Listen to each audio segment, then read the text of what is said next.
Kahar Muzakkar tertembak pada 2 Februari 1965 usai kawasan di sekitar di Sungai Lasolo dikepung dan disisir oleh pasukan Siliwangi.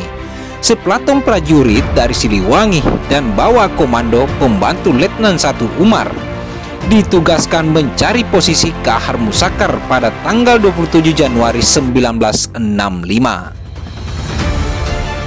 Dikutip dari Makassarinsight.com, dari seberapa Sungai Lasolo mereka melihat ada orang yang mandi dan membawa keraben.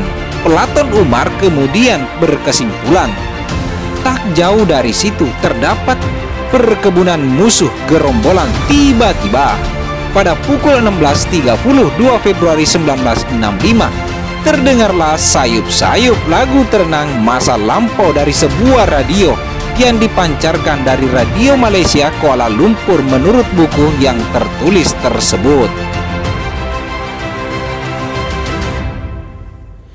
Menurut pengikut Kahar Muzakkar, lagu tersebut adalah lagu kesukaan sang panglima. Pasukan Umar pernah diberitahu satu-satunya radio di hutan itu adalah milik Kahar Muzakkar. Hal ini ditegaskan lewat informasi tawanan bernama Ali Basya. Penyusupan ke sekitar pondok gerombolan dilakukan oleh peloton dari Kompideh Batalion 330 Hujan Siliwangi yang dipimpin langsung oleh Umar. Sebelum penyergapan, semua jalur berlian ditutup di area posisi persembunyian Kahar Muzakkar. Nah, di sini hari 3 Februari 1965, pasukan Umar mulai bergerak. Menurut catatan Siliwangi dari masa ke masa, ketiga tembakan demi tembakan dilepaskan dari gubuk kelima dari utara. Melompatlah Kahar Muzakkar yang dengan jelas dapat dikenal oleh Kopral 2 Sadili Kahar. Kahar Muzakkar sedang menggenggam granat di tangannya. Kopral 2 Sadili pun tak mau mengambil resiko. Dengan jitu ia melepaskan tembakan terarah ke dada Kahar Muzakkar yang kemudian tewas seketika.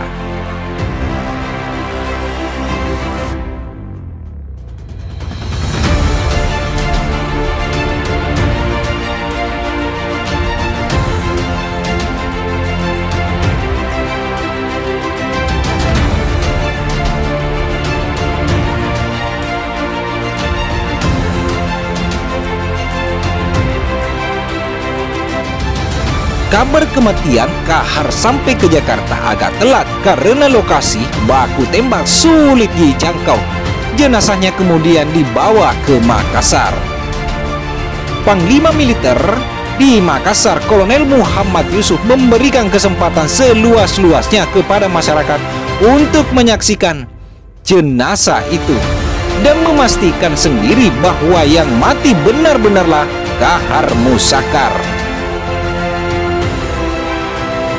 Setelah 1 hari dikabarin di rumah sakit, kemudian jenazah dikuburkan. Hanya sedikit pejabat militer yang mengetahuinya, baik Jenderal Muhammad Yusuf dan perwira lain seperti Solihin GP juga enggak memberitahu letak pasti kuburan Kahar Muzakkar.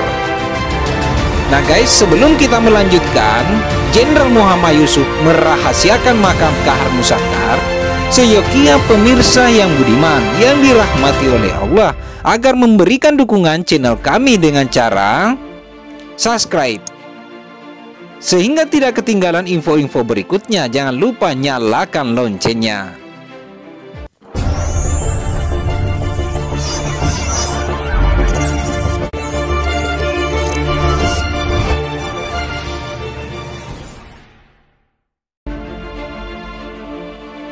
Jenderal Muhammad Yusuf merahasiakan makam Kahar Muzakkar. Begini informasinya. Ketidakjelasan di mana jenazah Kahar Muzakkar dikuburkan memetik kecurigaan bahwa Kahar belum mati. Hasan Kamal Muzakkar, 52 tahun, anak sulung Kahar Muzakkar, dan istrinya Korifan Stenius mewakili keluarga pernah datang pada Jenderal Muhammad Yusuf untuk meminta keterangan tentang makam ayahnya. Tapi Yusuf menolak memberitahukan waktu itu.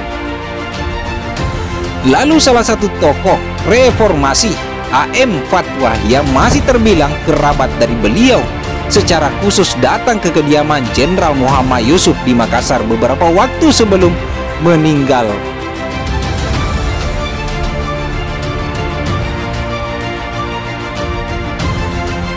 Begini bahasanya, "Tabe Puang, siapa yang menyimpan teks asli Super Semar, dan di mana letak kuburan Kahar Musakar?"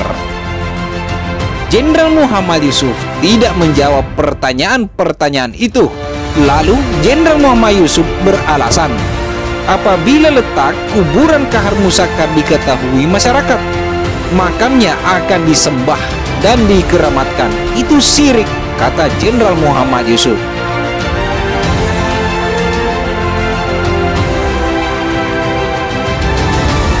Jenderal Muhammad Yusuf soal makam Kahar Musakar menyebabkan lahirnya mitos di tengah masyarakat dengan banyak versi tentang di mana sebenarnya letak makam Kahar Musakar.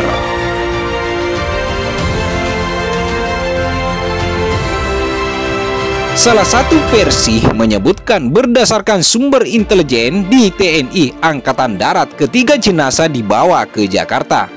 Sebenarnya ada 2 peti jenazah, satu dibuang ke laut, satu peti lainnya dibawa lagi ke Makassar dan dimakamkan di Taman Makam Pahlawan Penaikan Makassar.